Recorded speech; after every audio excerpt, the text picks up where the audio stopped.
बातमी मोठी आहे। मनोज जरांगे यांच्या मुंबई मोर्चाचा आजचा दुसरा दिवस आहे। मनोज जरांगे आज आळेफाटा गावात मुक्कामी असतील। जरांगे आज शिवनेरी गडावर जाऊन दर्शन सुद्धा घेणार आहे। शिवनेरी गडानंतर जरांगे मुंबईसाठी रवाना होतील। आझाद मैदानावर मराठा बांधव येण्यास सुरुवात झाली आहे।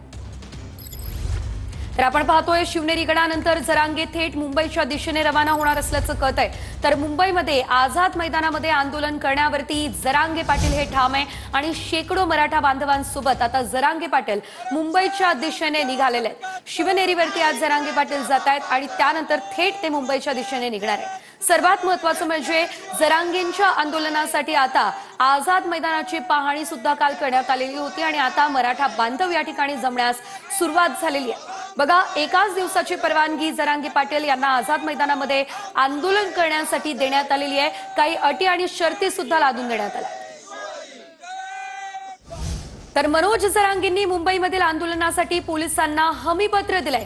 अटींचं पालन करू, कायदा आम्ही मोडणार नाही असं हमीपत्र जरांगेंनी दिलंय। पोलिसांनी दिलेल्या 20 अटी शर्तींचं पालन करण्याचं हे हमीपत्र आहे।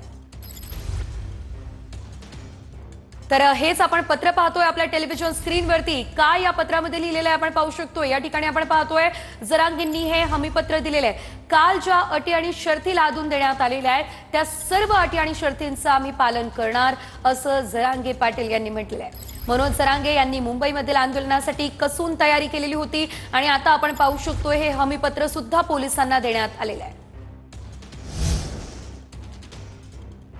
तर मनोज जरांगे यांच्या मुंबई मोर्चाचा आजचा दुसरा दिवस आहे आणि हा मोर्चा हळूहळू पुढे सरकतोय। जुन्नरमधून आमचे प्रतिनिधी दत्ता कानवटे आपल्यासोबत फोन लाईनवरून जोडले गेलेले आहेत। आपण पाहतोय या ठिकाणी आता हळूहळू हा मोर्चा जो आहे तो मुंबईच्या दिशेने पुढे सरकतोय। कधीपर्यंत हा मोर्चा मुंबईमध्ये पोहोचू शकतो आणि त्याआधी नेमक्या काय घडामोडी घडणार आहे?